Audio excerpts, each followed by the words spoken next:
So let's move on to the sodium chloride. So salt, this is an interesting one. What do you think the students say? We see the answer. My students often think that salt does conduct. And that's because, as you'll see in a moment, that when it's dissolved, does the salt dissolve? Yes, the salt does dissolve. Now does it conduct? And the answer is yes, when it's dissolved. So if we go back to the table now, what you see is no, the salt does not conduct as a solid. Yes, it does dissolve. And yes, it does conduct when it's dissolved. So now we've gone, it's different, obviously, from the one just above it, where you see the pattern of no, yes, no versus no, yes, yes. And we're going to do one last one with you, which is sand. Sometimes students think the sand will dissolve, which is kind of interesting. Well, does it conduct? No. And then will it dissolve? The answer would be no, or there wouldn't be a beach anymore, but sometimes they're not always thinking about their experiences. And now, since it doesn't dissolve, of course, it's not applicable that it conducts. And so if you continue on, the next one we have is wax, the one below that is ethanol, then we do copper, we do calcium chloride, and we do copper sulfate.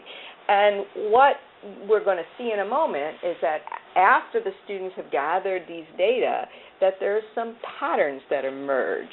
And what we want to do is take you to this explain and elaborate slide. So now over to the left-hand side is a summary table of what we just did. So the C question mark stands for does it conduct in its form that it's given in. Most of these are solids. Does it dissolve? And then does it conduct if it does dissolve? And what I've done on the right-hand side is put a flow chart up for you. So dissolve, we can go yes or we can go no. So take a look down the list, and I hope what you notice is that as far as dissolve goes, we have different yeses and different nos. So we're going to start to sort them based on dissolving. Okay? All right, so now let's go over to does it dissolve yes side. So now what I think you see is does it dissolve yes? Does it conduct yes? Do you see that there are three, sodium chloride, calcium chloride, and copper sulfate, which are yes, they dissolve, and yes, they conduct when they dissolve. So those have formed a pattern that cause them to be in a group. All right, now let's look at the ones that, yes, they dissolve, but no, they don't conduct. So you see there's water, and there's sucrose, and there's ethanol. And those three would go into that category. And what you should start to see, and we're going to discuss with the students, is look at what elements are involved in the two different classes that we just put together. All right, now let's move over to the other side. And, oh, Karen has a comment? Nicole, Julie, does Karen have a comment? No? Okay. Not that I can. Okay, I just thought I saw something coming through.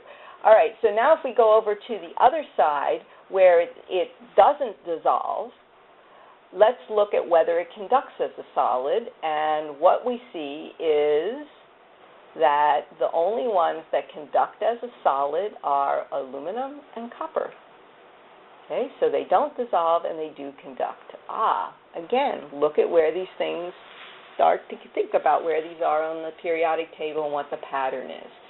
And now if we go to do they conduct, and no, they don't dissolve and they don't conduct, we're left the sand, the silicon dioxide, and wax.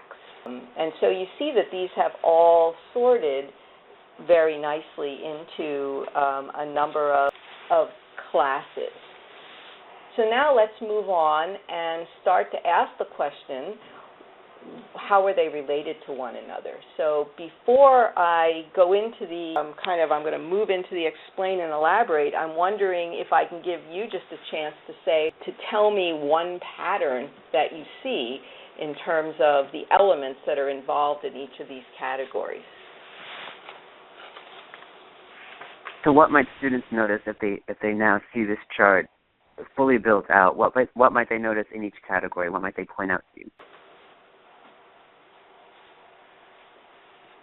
All substances with metal and a non-metal dissolve and conduct. And another answer is metals don't dissolve, but they do conduct. Ionic compounds dissolve and conduct electricity.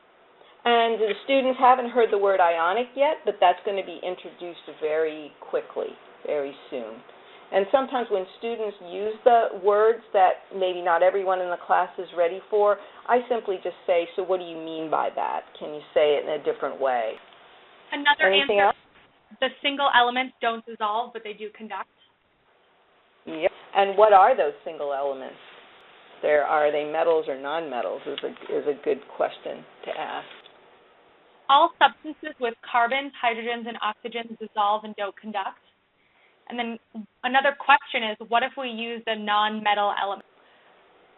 Yes, that's a good question. And we would, if that came up, we're going to see carbon in a moment, actually, which is a non-metal element. Some of the other ones are gases, of course. Some of the non-metal elements. But I guess we're going to see carbon in a moment, I guess, is the answer to that. And I'm noticing a comment that Steve points out that wax has carbon and hydrogen but does not dissolve in this case. Yes, which is also interesting. And of course, I'll just point out for the teachers, one thing that we often do in Living by Chemistry is we don't get every single detail correct right at the beginning. So this is an early lesson, and all we're trying to do is get some general patterns out. And one thing that you as a teacher probably recognize is that in the category where you have the non-metal elements and they don't conduct, well, if one of those was an acid that was all non-metal, it would conduct. But we point that out way later in the year when we're talking about acids. And this is a very important part of Living by Chemistry, is that we try to get some general ideas out, some general hypotheses, and we tell the students that there may be exceptions to that, and we're going to then try to understand those exceptions. But before we get into the exceptions, we want to understand what some of the general patterns are and the general rules. Okay, and go ahead. I was going to say another comment is, but the acid is a compound, not a single non-metal element. Right. So I guess the question is still, someone is still asking about what about the non-metal elements themselves? Is that the question? I guess. So carbon is one that we're going to be looking at in a moment. And actually it's interesting, carbon falls under where sand, SiO2, and the wax is.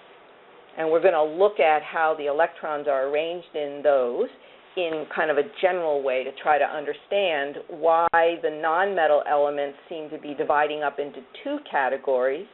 The metals are all by themselves in a category, and then the metal-non-metal combinations are in a different category.